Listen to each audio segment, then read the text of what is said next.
Hey guys, welcome back. Episode No! It's been a while, but we're here. I don't think I could have went a year without posting, so I got a new phone. Hopefully the quality's better, but I don't think so, but it's fine. First off, of course, I'm sorry for not posting. I wasn't sure what to post because for some reason in my mind, my whole entire mindset was just straight up like what is entertaining and what people would like to watch instead of like doing the little diary documentary thing, podcast, whatever. I've been going through a little bit. I've been going through a lot of bit, actually, to be honest, throughout the 9 months of not posting. Maybe 10 now, I think it's 10. Most of it has been me dealing with eczema, and I'm gonna talk about that first before doing a little checkup. This is pretty much all of the lore since the last episode, so yeah.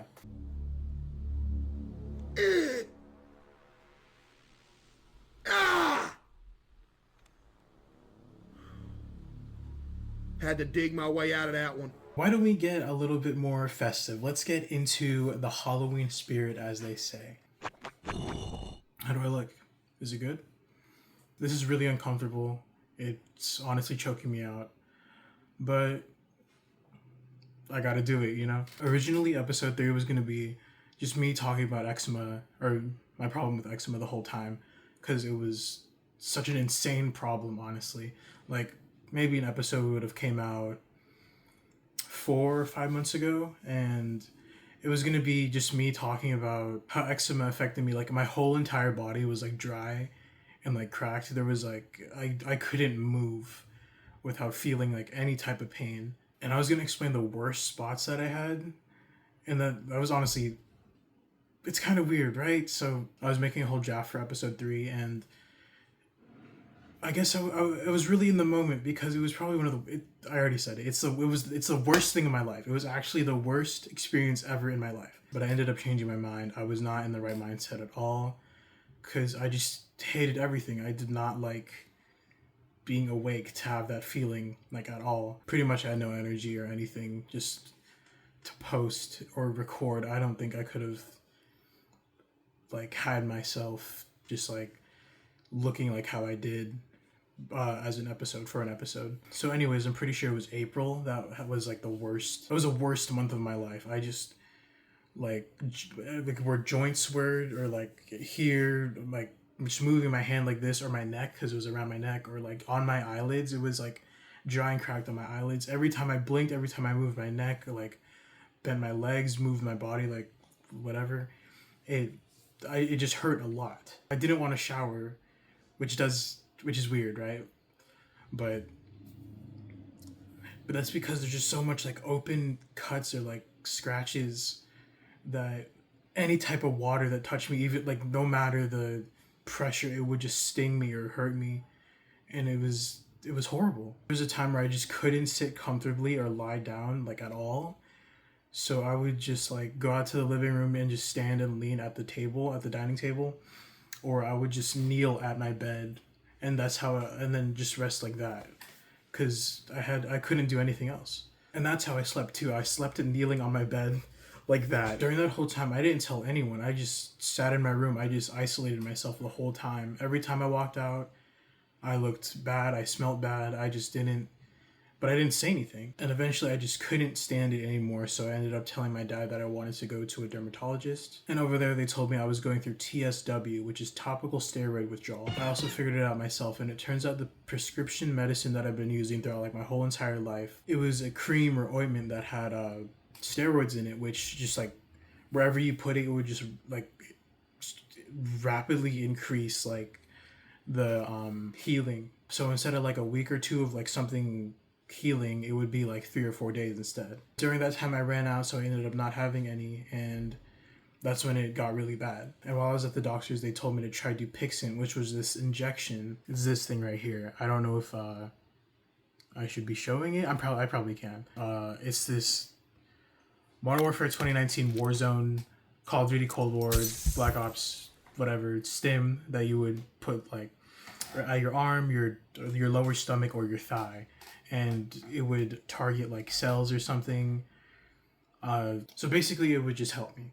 But over the time, like maybe after like immediately after a month, it just stopped working, and that made me really nervous. So I went to the dermatologist again and told them what's up. They were like, oh, maybe you want to try a stronger thing, or maybe you want to take 2 doses per 2 weeks, or one dose per week. That's what I did. So after doing 1 dose per week twice, I felt so good for like 3 weeks that I just straight up didn't do anything after. And throughout that 3 weeks, eventually my eyes started getting really red and like puffy, which was like a side effect for the Dupixent, which was normal, but it was so bad. I keep saying that because I don't know how to explain things too well when it comes to stuff being negative. But it also made my vision blurry. Like I could be playing on my laptop, whatever, or I could just be, or on my TV, I could not see that well. I was like nearsighted. Forgot to mention that I was also using eye drops and stuff to counteract it. I don't know if it's gonna focus. You gotta be like, this is the bubble clay mask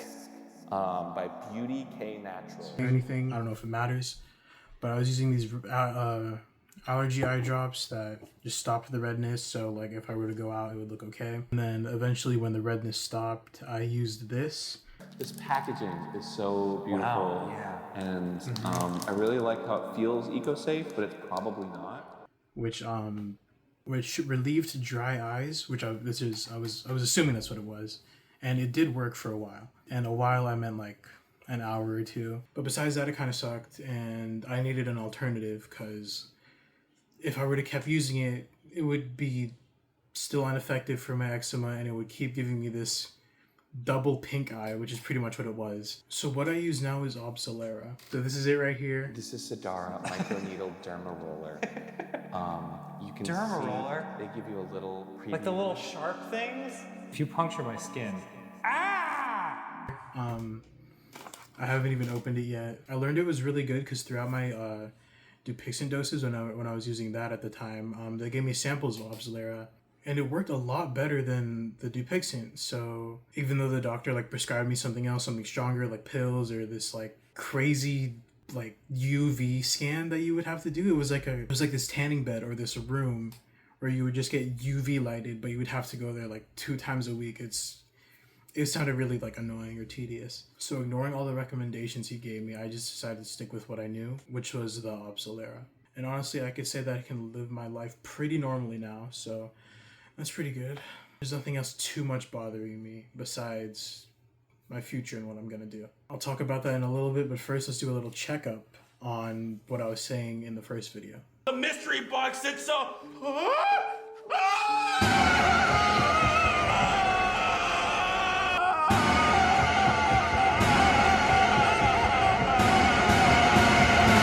Okay, so in my first video, for some reason, I kept talking about how I wanted to get a bank account, and now I do, so that's cool. I don't know why I made that such a big deal. I guess it was nice to just not carry cash around all the time. Honestly, I think it was mostly just because I didn't want to bother anyone to keep buying stuff online.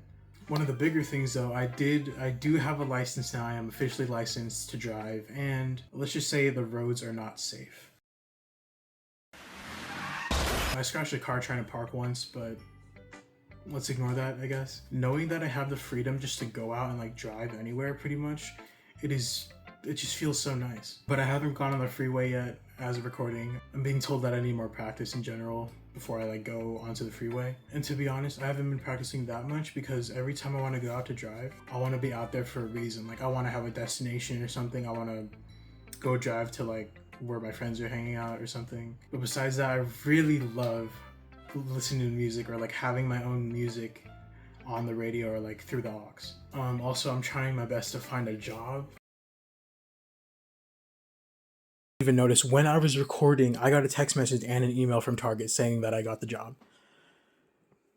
So we're gonna see what's up with that. I'm tired of being a bum. I'm tired of being broke. I'm tired of being this like mooch or whatever. Like I feel like I'm leeching off my family or like family members because I'm an adult. I'm sitting here. I'm like doing nothing pretty much. I want to provide and help them any way I can, honestly. And I'm not going to college either, so I really am just home all day.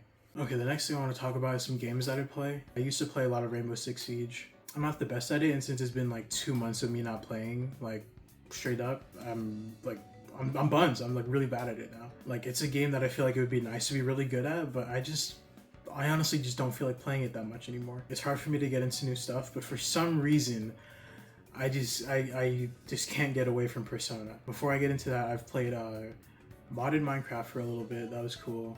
I want to say Roblox, but I don't play Roblox that much. And for like a whole month, it was probably just like 2 or 3 weeks. I played at Marvel Rivals for a little bit, and I wouldn't mind playing it again, honestly, but no one else is just on to play the game, I guess. And I have been playing Overwatch for quite a bit. I want to play a lot, to be honest. But I have the problem again where I want to play, but no one is on to play the game. And I don't want to play solo because, to be honest, I just can't do it. Like, if I'm playing really bad, it just like really gets to me, and I just start like, it just kills my mood. I just lose the mindset of like continuing to play right. Being on with someone distracts me. I feel like I can just talk it out and I'll be okay with it. And this is where I segue into talking about Persona, because Overwatch had a Persona collab.